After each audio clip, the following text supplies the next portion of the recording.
देश हथियार बना रहा है।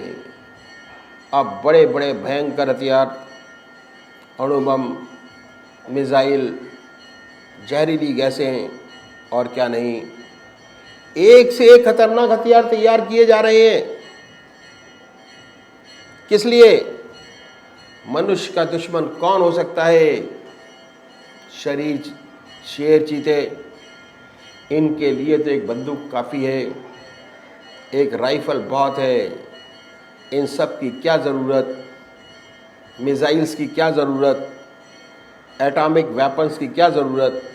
मनुष्य को मारने के लिए, हमारी अपनी मनुष्य जाति को बर्बाद करने के लिए, अपने को मारने के लिए नहीं है।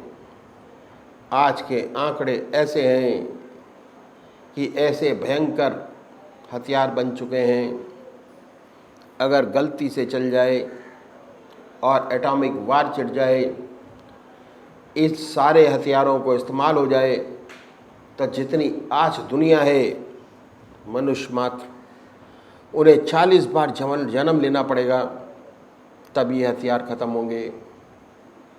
पूर्ण सर्वनाश। इतने खतरनाक हथियार हमने बनाए हैं, और पैसा कितना खर्च होता है इन पर।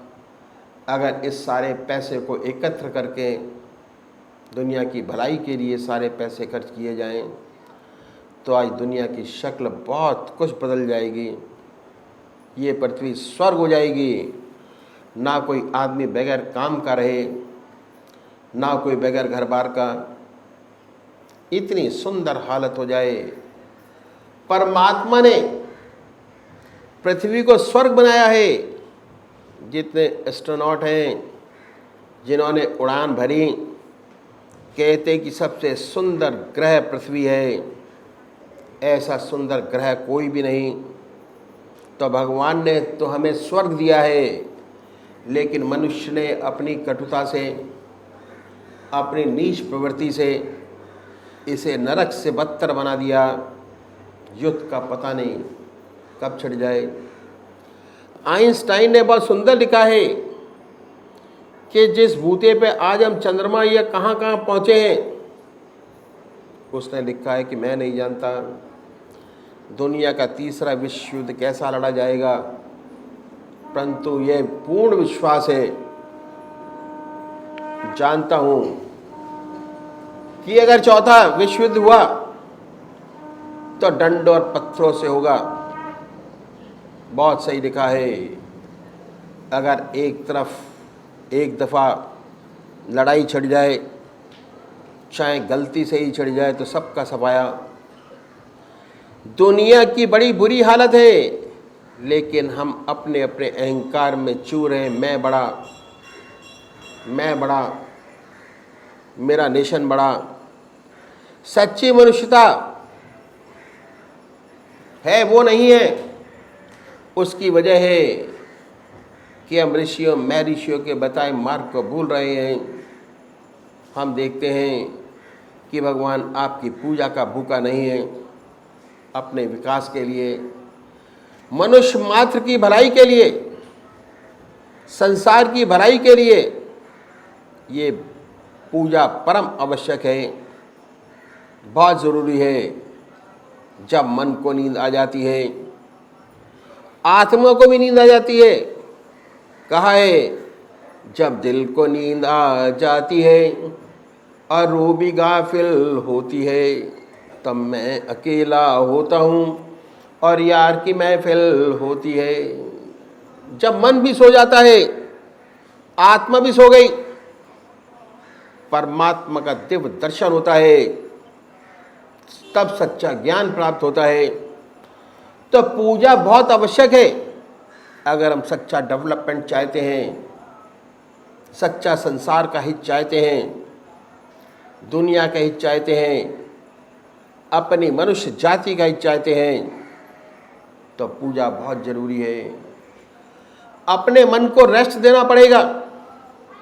हमारे ऋषियों ने, मुनियों ने इस बात का अनुभव करके जाना, इस बात पर जोर दिया कि हर मनुष्य को आधा घंटा सुबह और आधा घंटा सायंकाल संध्या वंदना अवश्य करनी चाहिए। हमारे महर्षियों ने बताया कि चाहे आप गृहस्थी हो या सन्यासी या किसी भी धर्म का पालन करने वाले हों, आधा घंटा संध्या वंदना अवश्य करनी चाहिए और आधा घंटा सायंकाल, यह 2 समय निश्चित कर दिए। हमारे महर्षियों ने बताया हमारे देश में 99% लोग परमात्मा को मानने वाले हैं, ईश्वर को मानने वाले हैं, अपने किसी न किसी ढंग से पूजा करते हैं। बहुत से लोग तो आधा घंटे से ज़्यादा भी पूजा करते हैं। यदि हम उनसे पूछें कि इस पूजा का क्या लाभ हुआ, तो 4 बात बताने के खामोश हो जाते हैं। पहली बात यह है कि भाई ईश्वर का नाम लेना बहुत अच्छी बात है, हमारे घर में मंदिर है, हमारे दादाजी पूजा करते थे, हमारे पिताजी को पूजा करते हैं, हम करते हैं, हमारे देखा देखी हमारे बच्चे भी करते हैं, ईश्वर परस्त हैं, अच्छा है। और आप इससे ज़्यादा क्या चाहते हैं? अगर हम ये पूछें कि इससे क्या कोई आंतरिक लाभ हुआ,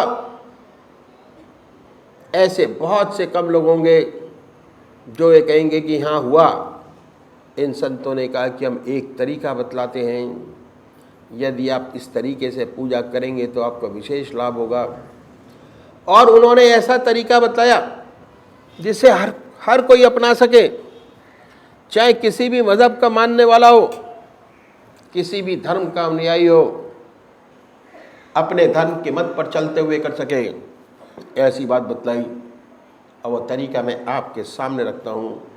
संसार में हर मज़हब में 2 तरीके के व्यक्ति हैं, एक साकार पुजारी है, दूसरे निराकार। बात पुराने ज़माने से चले आ रहे हैं, इनमें कोई नई बात नहीं। आपस में झगड़े भी होते हैं, वाद विवाद भी होते हैं, और ये सब होते हुए आज तक दोनों कायम हैं। आज आपको साकार पुजारी भी नज़र आएंगे और निराकार पुजारी भी नज़र आएंगे। ऐसी बात है कि मनुष्य का स्वभाव कुछ ऐसा ही है, किसी को चेहरे से प्यार होता है, किसी को शक्ल से प्यार होता है, किसी को मूरत से प्यार होता है, किसी को शक्ल से प्यार नहीं होता। जिन्हें शक्ल से प्यार होता है वे साकार पुजारी, जिन्हें शक्ल से प्यार नहीं वो निराकार। इन संतों ने दोनों के लिए रास्ता बताया। जो साकार पुजारी हैं उनका सर्वप्रथम कार्य एक इष्ट का निश्चित करना, और इसके लिए किसी गुरु की आवश्यकता नहीं है। आपकी आत्मा सबसे बड़ा गुरु है। अपनी आत्मा से पूछिए कि परमात्मा की कौन सी मूर्त आपको सबसे ज़्यादा प्यारी लगती है, जिसमें आप भगवान की सबसे ऊंची भावना डाल सकते हैं। उसे अपनाइए, उसे अपना इष्ट माने, उसी की पूजा करें, उसी का ध्यान करें, उसी की याद करें, उसी को हमेशा याद रख के कभी बदले नहीं। ऐसा नहीं कि कभी आप राम की पूजा करें, कभी कृष्ण की, कभी माँ की, कभी शिव की। अगर रोज रोज बदलेंगे तो इसका विशेष लाभ नहीं होगा। दरअसल में पूजा का जो मकसद है वो चित्त की एकाग्रता प्राप्त करना है। उससे ऊपर उठे तो मैं ये कहूँगा कि विचार शून्य अवस्था प्राप्त करना, ऐसी हालत की जिसमें विचार शून्यता आ जाए, जब भी हो सकता है जब आपका एक इष्ट हो। इसलिए आज तक जितने उपासक हुए साकार, वो सभी एक इष्ट के उपासक थे। संत तुलसीदास भगवान राम के उपासक थे, और जितने भगवान राम के उपासक थे एक बार द्वारकाधीश चले गए मंदिर। मथुरा जब मंदिर के दरवाजे पे गए तो सबने प्रणाम किया, तुलसीदास जी ने नहीं किया।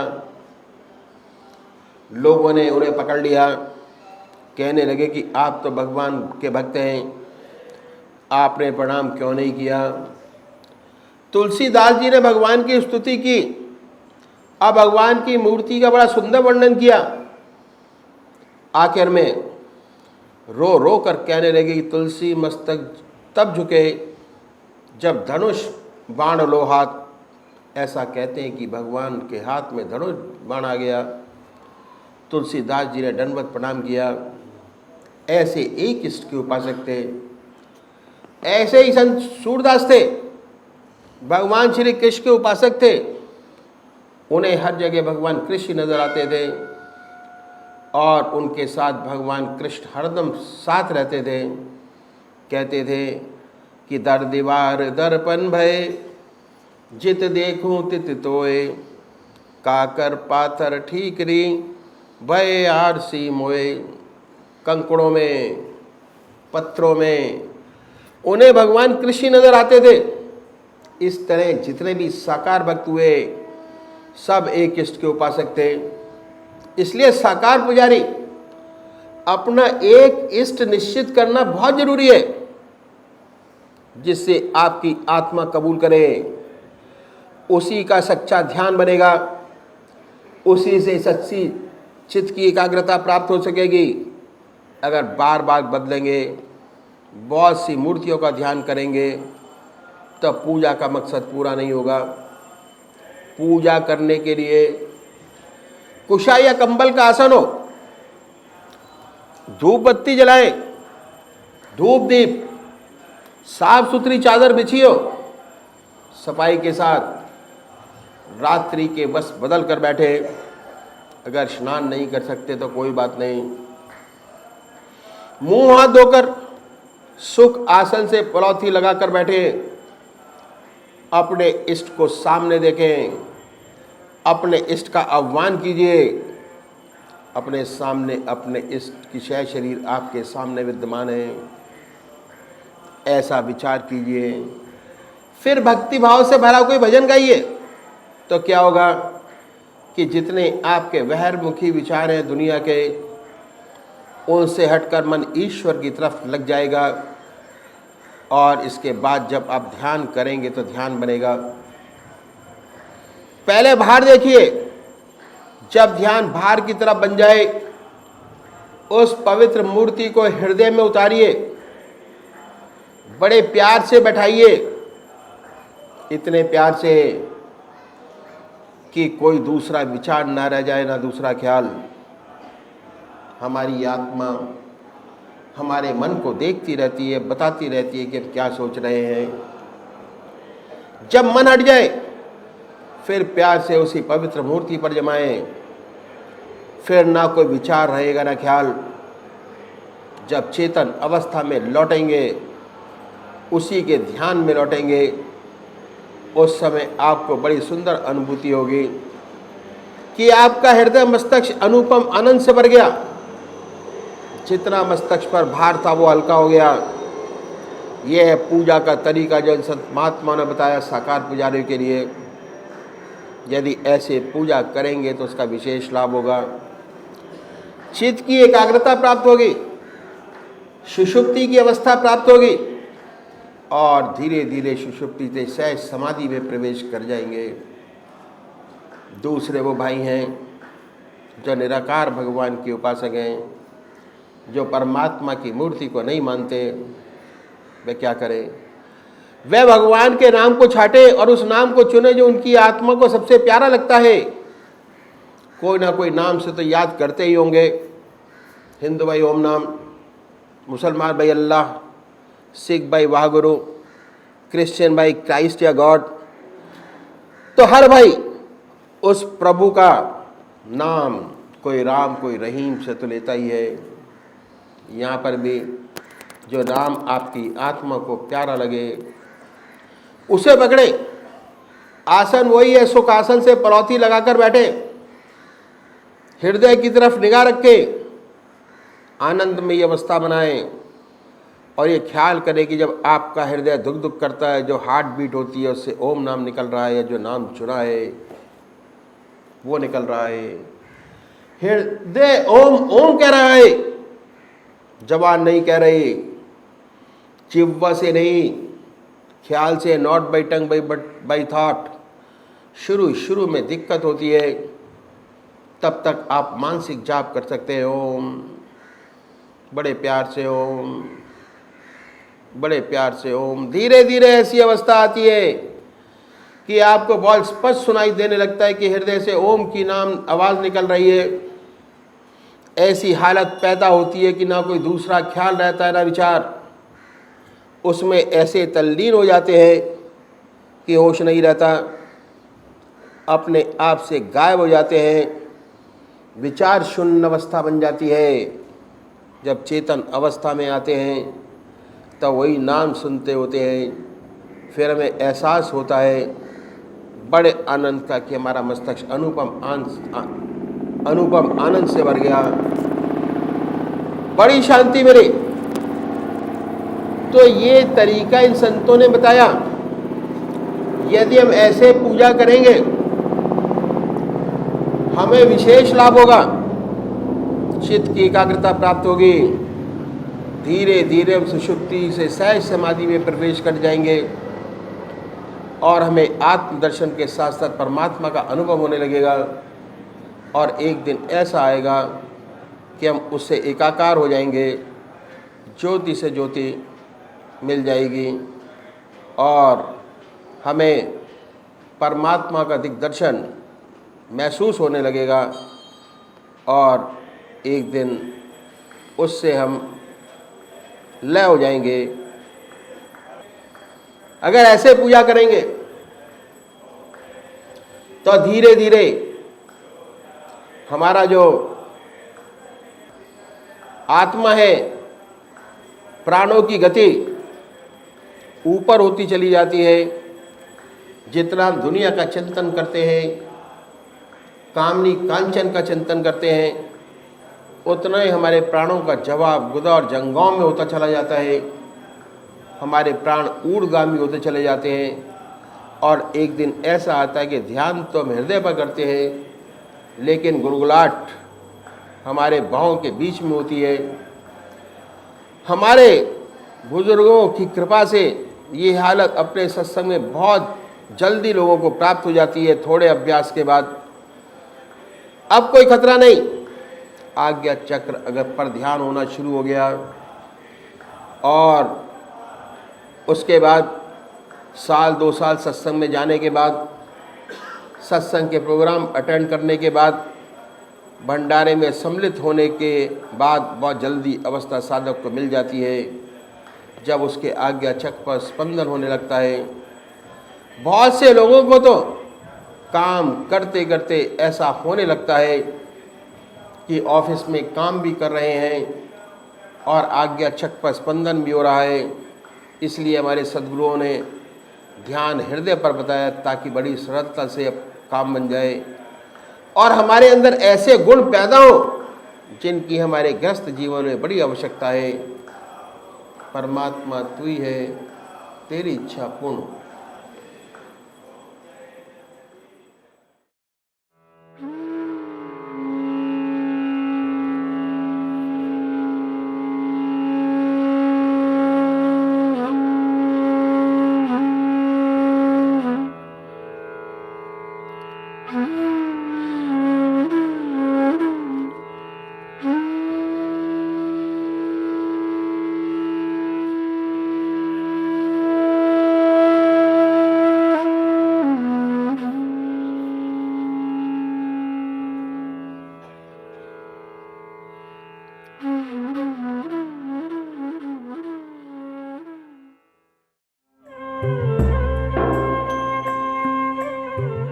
ध्यान योग के कार्यक्रम आनंद योग से निशुल्क जुड़ने के लिए संपर्क करें 9810239677।